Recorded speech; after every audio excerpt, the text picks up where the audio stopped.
नमस्कार दोस्तों, reality classes में आपका स्वागत है। इस वीडियो में हम लोग अपठित इंग्लिश का गद्यांश जो आता है, आपका इंग्लिश जो सब्जेक्ट है ना 5 नंबर का आएगा, उसमें गद्यांश 2 या 3 नंबर का होगा और 2 या 3 नंबर की ग्रामर हो सकती है। तो जो इंग्लिश का गद्यांश होगा इंग्लिश में उसको बोलते हैं अनसीन पैसेज। तो यहाँ पे हम लोग पीईटी 2021 का जो 2 शिफ्ट में हुआ था, 2 पेपर हुए थे, उसमें दोनों में एक एक इंग्लिश का गद्यांश आया था, वो हम लोग देखेंगे। तो ये शिफ्ट 1 का गद्यांश यहाँ पे दिया गया है। Read the passage carefully and answer the corresponding questions. इसके आगे 41 से 43 3 क्वेश्चन दिए गए हैं, वो इस गद्यांश पे बेस्ड हैं। Nehru's was a many sided personality. मैं इसमें आपको हिंदी भी एक बताता चलूँगा, जिससे आपको आंसर करने में आसानी होगी आगे जो क्वेश्चन दिए गए हैं। मतलब नेहरू जी की जो पर्सनैलिटी थी ना, उनका व्यक्तित्व कई तरह का था। He enjoyed reading and writing books as much as he enjoyed fighting political and social evils or resisting tyranny. तो बोल रहा है कि वो रीडिंग और राइटिंग बुक्स का ना, लिखना और पढ़ना उतना ही आनंद लेते थे बुकों को पढ़ने लिखने में, जितना कि वो पॉलिटिकल और सोशल बुराइयों के खिलाफ या जो टायरानी हो अत्याचार उसके खिलाफ लड़ने के लिए मतलब तैयार रहते थे, उसमें आनंद लेते थे। In him the scientist and the humanist were held in perfect balance. बोले उनमें साइंटिस्ट मतलब वैज्ञानिक और ह्यूमनिस्ट मतलब मानवतावादी एक तरीके से बोल सकते हैं, दोनों का परफेक्ट बैलेंस था। While he kept looking at social problems from a scientific stand point. जहाँ वो जो सामाजिक बुराइयाँ थीं, प्रॉब्लम थीं, उनको वैज्ञानिक दृष्टिकोण से देखते थे। He never forgot that we should nourish the total man. वो ये कभी नहीं बोलते थे कि एक हम लोग पूर्ण व्यक्तित्व का हम लोगों को विकास करना चाहिए। As a scientist he refused to believe in a benevolent power interested in men's affairs. बोले एक वैज्ञानिक की तरह वो किसी आदमी के ना बिनोवेंट पावर्स ना उसको विश्वास नहीं करते थे। But as a self proclaimed non believer he loved affirming his faith in life. लेकिन वो लाइफ में विश्वास रखते थे। एंड ब्यूटी ऑफ नेचर, और नेचर की जो है उसमें सुंदरता में। चिल्ड्रेंस ही अडोर्ड, बोलते थे ना बच्चों के को प्यारे थे, चाचा नेहरू बोलते थे उनको। तो बच्चों ही क्या लिखा, चिल्ड्रन ही अडोर्ड, बच्चों को बहुत पसंद करते थे। अनलाइक वर्ड्सवर्थ, ये विलियम वर्ड्सवर्थ जो इंग्लिश के पोएट है ना, उनके बारे में लिखा है। तो उनकी तरह नहीं, he didn't see them trailing clouds of glory from their recent sojourn in heaven. अब इसका हिंदी आप ना समझिए, बस ये समझ लीजिए कि इनका जो विचार था वो वर्ड्सवर्थ की तरह नहीं था। He saw them as blossoms of promise and renewal the only hope of mankind. तो वो उनमें आशा देखते थे, किरण आशा की, वो प्रॉमिस की और रिन्यूअल की बच्चों में। तो ये हो गया है, थोड़ा सा ओवरव्यू आपका मिल जाएगा, उससे आप आंसर कर पाएंगे क्वेश्चन का। सब कुछ आना ज़रूरी नहीं है। तो अब देखते हैं 41 question number. A many sided personality means, बहुमुखी प्रतिभा आप बोल सकते हो इसको। तो अ कॉम्प्लेक्स पर्सनैलिटी तो ये हो नहीं सकता। दूसरा दिया गया है ए सीक्रेटिव पर्सनैलिटी, ये भी नहीं होगा। A person having varied interests, ये बोलते हैं उनको कई चीज़ों में इंटरेस्ट था। केपेबल पर्सन, ये ऐसा कुछ नहीं है। 42 क्या बोल रहा है, Pandit Nehru enjoyed reading and writing books, ये सही है। Fighting political and social evils, ये भी सही है। और रेसिस्टिंग टायरेनी, इन तीनों के बारे में दिया गया है एक ही सेंटेंस में। और doing all these and much more, तो जो इसका 42 का है वो डी सही होगा। Which of the following statements reflect Pandit Nehru's point of view.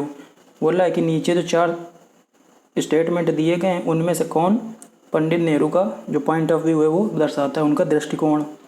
Humanism is more important than science, पहला लिखा है। दूसरा, science is supreme and humanism is subordinate to it. तीसरा, science and humanism are equally important. चौथा है, there is no common ground between science and humanism. तो लिखा हुआ है इसमें कि वो साइंस और ह्यूमनिज्म दोनों के बीच बैलेंस चाहते थे, तीनों मतलब दोनों को इम्पोर्टेंस देते थे। तो 43 का हो जाएगा तीसरा। ज़्यादा बड़ा पैसेज आपके उसमें नहीं आएगा। अब हम लोग देखते हैं जो शिफ्ट सेकंड में आया था। ये भी छोटा पैसेज है। 51 to 53 क्वेश्चन नंबर इस पे बेस्ड हैं। 3 क्वेश्चन बोल रहा है आई climbed into bed and rolled my self in my blankets. Writer अपने लिए बोल रहा है कि मैं बेड पे कूदा और अपने आप को लपेटा ब्लैंकेट में। और फर्स्ट एक्सटिंग्विशिंग द लाइट, तो पहले उसने आग बुझाई, लाइट बंद की। That burned steadily near the door, जो दरवाजे के पास लगातार चल रही थी।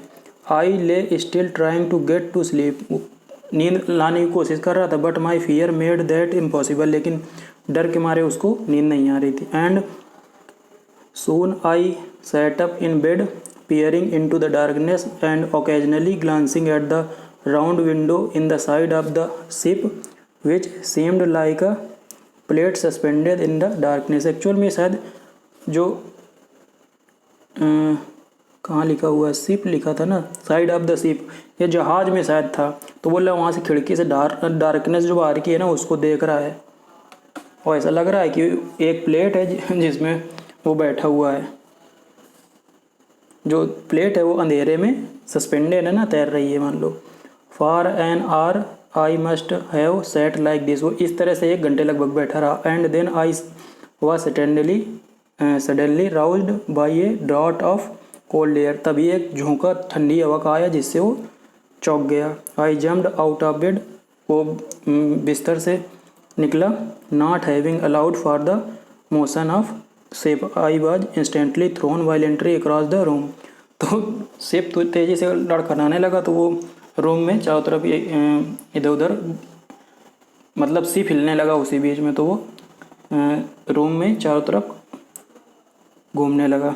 जब शिप हिलेगा तो अपने आप वो एक जगह स्थिर नहीं रह पाएगा। अब इस पर 3 क्वेश्चन बेस्ड हैं, ये देखेंगे।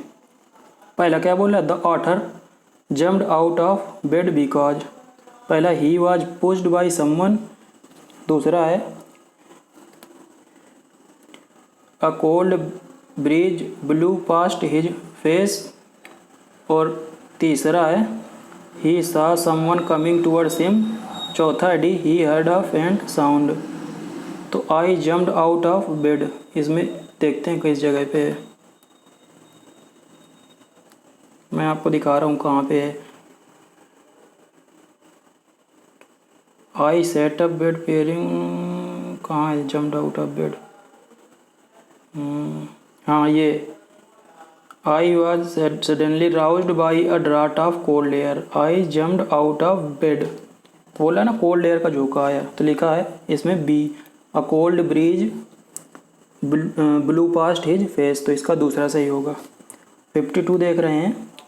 विच one of the following did the author do first, author ने सबसे पहले क्या किया। तो पहला तो नन ऑफ द दीज दिया है, दूसरा रोलिंग हिमसेल्फ इनटू ब्लैंकेट, तीसरा दिया है क्लाइंबिंग इनटू बेड, चौथा दिया है क्लोजिंग द डोर। 52 तो लिखा है आई क्लाइम्ड इनटू बेड, सबसे पहले लिखा है ना आई climbed into bed and rolled my self in my blanket. तो सबसे पहले क्या किया, वो बेड पे चढ़ा, तो हो जाएगा सी सही 52 का सी।